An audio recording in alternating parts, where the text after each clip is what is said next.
Hello friends, so this is Vibhu Prasad Ratha and you are watching Biology by Vibhu, and yesterday you have watched pedigree analysis, and in today's video we are just continuing the series by uploading the autosomal dominant disorder.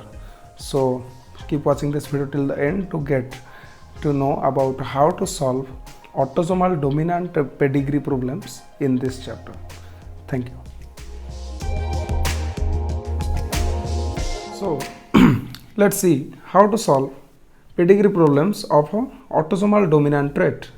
So first we need to remember some characters. देखिए, एक pedigree को समझने के लिए सबसे पहले आपको उस कैरेक्टर के बारे में जानना पड़ेगा. क्यों? क्योंकि एक पेडिग्री एक फैमिली का हिस्ट्री बताता है. तो अगर हम फैमिली के हिस्ट्री को स्टडी करना चाहते हैं तो हमें वहाँ पर कुछ कैरेक्टर्स को ध्यान में रखना पड़ेगा. जैसे कि अगर हम उस कैरेक्टर्स को ध्यान में रख लें तो हमें पता चल सकेगा कि वेदर ये जो पेडिग्री हमें मिला है ये पेडिग्री ऑटोसोमल डोमिनेंट है या फिर कुछ अदर है. ठीक है, तो आज के लिए हम बस देखेंगे कि ऑटोसोमल डोमिनेंट कैसे दिखता है. देखिए, सबसे पहले it usually appears in both the sexes. देखिए, आज इट इज ऑटोसोमल, वैसे ये ऑटोसोमल डिसऑर्डर है तो ये किसी भी सेक्स को हो सकता है. मेल को भी हो सकता है, फीमेल को भी हो सकता है विथ इक्वल फ्रीक्वेंसी. मतलब कि अगर आप एक पेडिग्री को देखो तो वहाँ पर 50-50 चांसेस है कि यहाँ पर दोनों सेक्सेस को डिजीज अपीयर हुआ हो. ठीक है, both sexes transmit the trait to their offspring. Male से फीमेल को भी जा सकता है, मेल से मेल को भी जा सकता है, फीमेल से भी मेल को जा सकता है, फीमेल से भी फीमेल को जा सकता है. मतलब कि यहाँ पर जो दोनों सेक्सेस है वो भी कैरेक्टर को ऑफस्प्रिंग तक ट्रांजिट कर सकेंगे. फिर आता है यहाँ पर कि ये लोग जनरेशन स्किप नहीं करते हैं. मतलब कि ऑटोसोमल डोमिनेंट केसेस में आप देखोगे अगर यहाँ पर एक बार डिजीज अपीयर हो गया हो तो यहाँ पर जनरेशन स्किप आप नहीं देख सकते. ठीक है, फिर आता है affected offspring must have an affected parent unless they possess new mutation. देखिए, यहाँ पर अगर एक बार किसी पेरेंट को अफेक्टेड हो गया है तो वहाँ पर ऑफस्प्रिंग को अफेक्टेड होना लाजमी है. मतलब कि अगर पेरेंट में कुछ म्यूटेशन ना हुआ हो तो ऑफस्प्रिंग अफेक्ट होना कंपलसरी है. When one parent is affected that is heterozygous. As it is a dominant disease so heterozygous can also show the trait. ठीक है, सो अगर एक पेरेंट अफेक्टेड हुआ है और ये हेट्रोजाइगोस है and the other parent is unaffected, approximately half of the offspring will be affected. अब यहाँ पर एक मैं आपको ड्रॉ करके दिखाता हूँ, आप समझ सकोगे. देखिए, यहाँ पर अगर हम इसके बारे में इसी पॉइंट को अगर हम देखें, ध्यान में रखें, तो उसने कहा कि एक पेरेंट, देखिए यहाँ पर आज इट इज़ ऑटोसोमल, तो मैं यहाँ पर डोमिनेंट के लिए ए कैपिटल है और रिसेसिव के लिए स्मॉल ए यूज़ कर रहा हूँ. तो उसने बताया कि यहाँ पर एक पेरेंट अफेक्टेड है लेकिन हेट्रोजाइगोट है. मतलब कि इस तरह का कंडीशन है एक पेरेंट का, और दूसरा पेरेंट जो है वो अनअफेक्टेड है. मतलब कि वो रिसेसिव होगा. क्यों? क्योंकि यहाँ पर डिजीज ऑटोसोमल डोमिनेंट दिखाया गया है. अगर डिजीज ऑटोसोमल डोमिनेंट है और हेट्रोजाइगोस है that means capital A must possess the disease. ठीक है, तो यहाँ पर चांसेस होगा कि half of the offspring will be affected. यहाँ पर देखिए, अगर आप यहाँ पर क्रॉस करें तो यहाँ पर तो सिर्फ एक ही कैरेक्टर आएगा लेकिन यहाँ पर दो कैरेक्टर आ रहा है. ठीक है, सो यहाँ पर 50-50 चांसेस बन जाता है कि ऑफस्प्रिंग को डिजीज हो.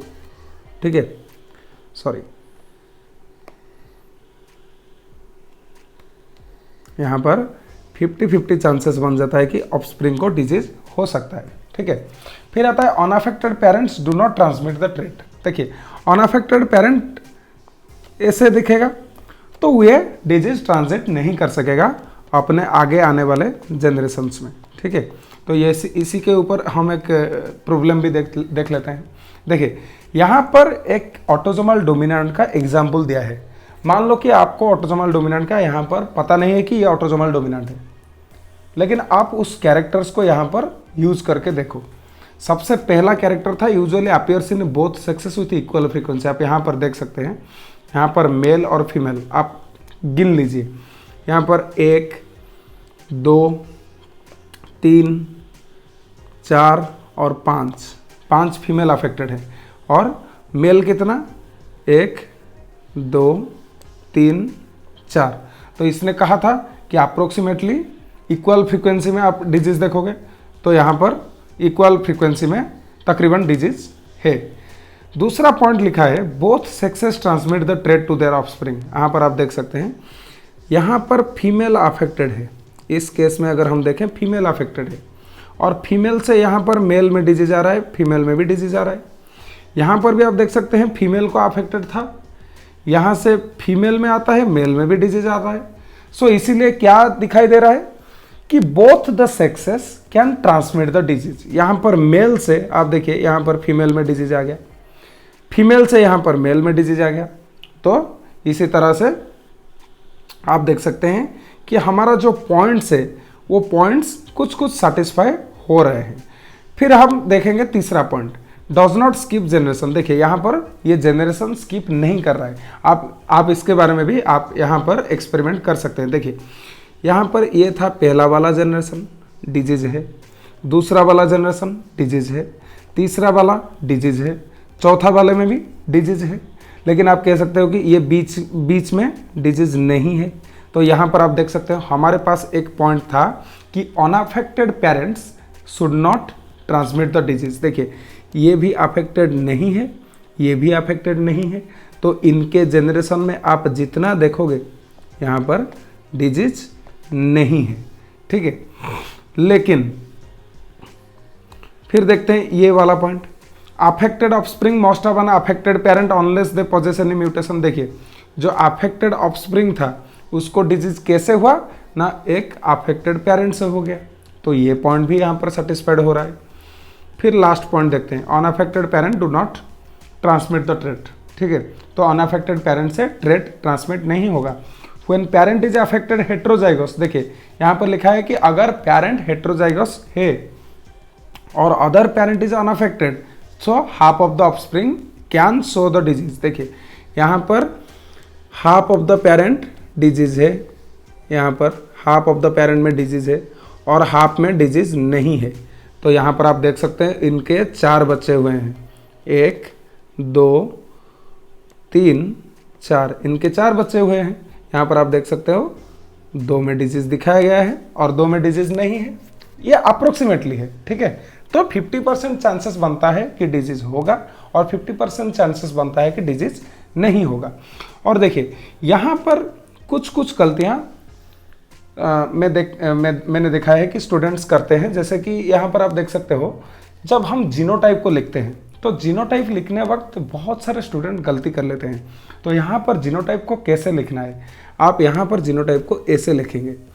देखिए यहाँ पर डिजीज नहीं हुआ है तो आपको स्मॉल ए लिखना पड़ेगा, क्योंकि यहाँ पर ये एक ऑटोसोमल डोमिनेंट है। मतलब क्या, डोमिनेंट ट्रेट, मतलब कि कैपिटल ए जिधर आएगा उधर डिजीज होगा। सो यहाँ से अनअफेक्टेड भी पैदा हो रहे हैं, अफेक्टेड भी पैदा हो रहे हैं, तो इसीलिए ये हेट्रोजाइगस होगा। अगर यहाँ पर सबके सब अफेक्टेड होते तो हमें यहाँ पर होमोजाइगस करना पड़ता, ठीक है। मतलब कि अगर 3 4 अगर इन सबको भी डिजीज होता तो हमें ये 2 नंबर को कैपिटल ए करना चाहिए था। लेकिन जैसे कि आप देख सकते हैं यहाँ पर 3 4 यहाँ पर डिजीज नहीं है, तो हम इसे कैपिटल ए स्मॉल ए रखेंगे। तो यहाँ पर अगर हम देखें तो यहाँ पर आप बस इसी तरह से फिलअप करते जाइए, ठीक है। कैसे, यहाँ पर आप लिख सकते हो capital A small A small A small A, यहाँ पर भी small A small A small A small A, this one is capital A small A and this one is small A. तो आप यहाँ पर भी डिजीज को इसे लिख सकते हो। यहाँ पर है capital A small A small A small A, then capital A small A, ठीक है। सो इस तरह से आप यहाँ पर डिनोट कर सके हो, यहाँ पर भी स्मॉल ए। तो इसी तरह से हम यहाँ पर जीनोटाइप को डिनोट करते हैं। देखिए जीनोटाइप डिनोट करना क्यों जरूरी है, जीनोटाइप डिनोट करना इसीलिए जरूरी है क्योंकि अगर हम प्रॉपर जीनोटाइप को डिनोट नहीं करेंगे तब हम इसका प्रोबेबिलिटी को सॉल्व नहीं कर सकेंगे। अगर आपने देखा होगा नीट में प्रोबेबिलिटी के ऊपर क्वेश्चंस आते हैं, ठीक है। तो वो जो प्रोबेबिलिटी के ऊपर क्वेश्चन आता है, मतलब कि आपको ऐसे एक पेडिग्री दिया होगा और आपसे पूछ लिया होगा कि ये जो एक नंबर को यहाँ पर डिजीज हुआ है तो इसको डिजीज होने का कितना चांसेस है, मतलब कि आपको इसका प्रोबेबिलिटी ढूंढना है।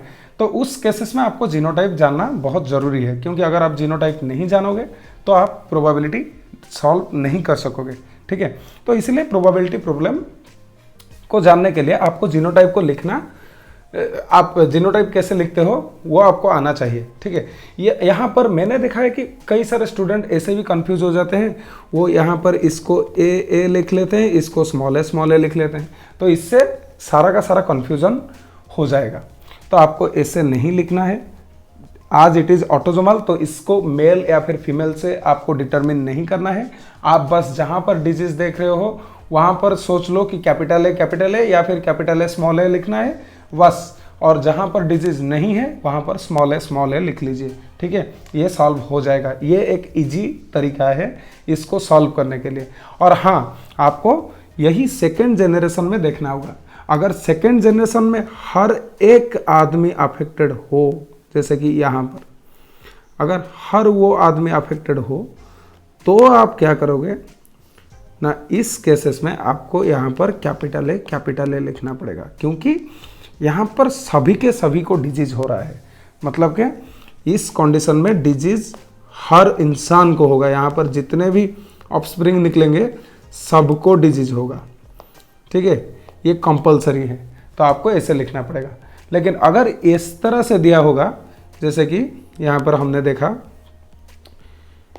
अगर इस तरह से दिया होगा, जैसे कि यहाँ पर डिजीज है लेकिन यहाँ पर डिजीज नहीं है, तो इस केसेस में आपको यहाँ पर हेटेरोजाइगोट लिखना है, ठीक है।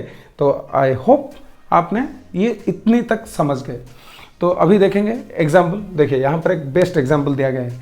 A trait is usually considered to be autosomal dominant is familial hyper cholesterolemia, है ना। सो ये इस डिजीज में क्या होता है ना, ये कोलेस्ट्रॉल को लेकर एक डिजीज है जो कि हमारे बॉडी में होता है। An inherited disease in which blood cholesterol is greatly elevated owing to a defect in cholesterol transport. देखिए कोलेस्ट्रॉल ट्रांसपोर्ट होने को लेकर हमारे बॉडी में कुछ प्रॉब्लम दिखाई देता है इस डिजीज से, और इस डिजीज को हम ऑटोसोमल डोमिनेंट कहते हैं। क्यों कहते हैं? देखिए इस डिजीज में सबसे पहले देखते हैं कि होता क्या है।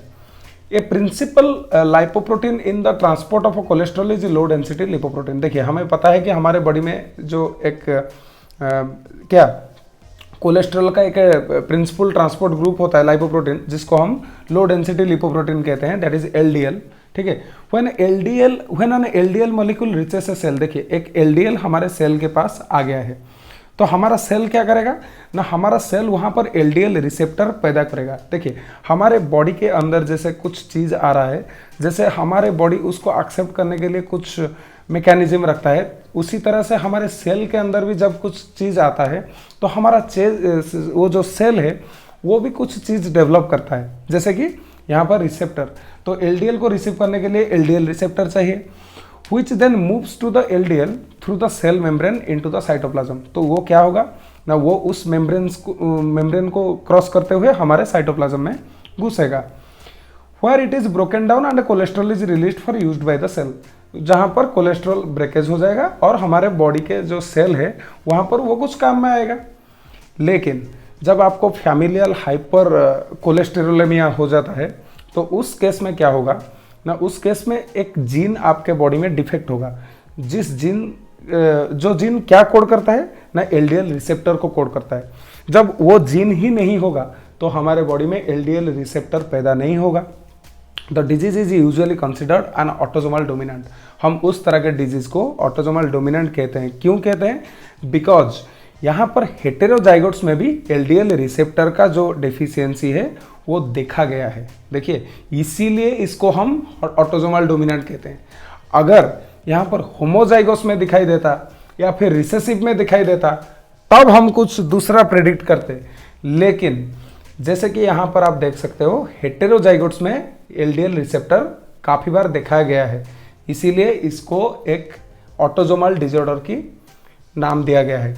आपने पिछला वाला वीडियो भी देखा होगा प्रोजेरिया डिजीज़ के ऊपर, वो वीडियो में मैंने कुछ बताया था, वो प्रोजेरिया डिजीज़ भी ऑटोसोमल डोमिनेंट डिजीज़ है, ठीक है।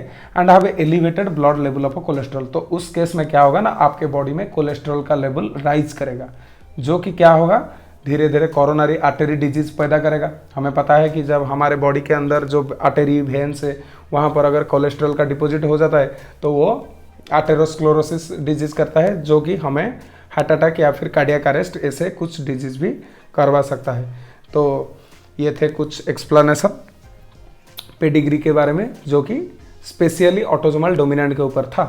कल आने वाला वीडियो में आप देख सकते हो ऑटोजोमल रिसेसिव के ऊपर कल वीडियो आएगा।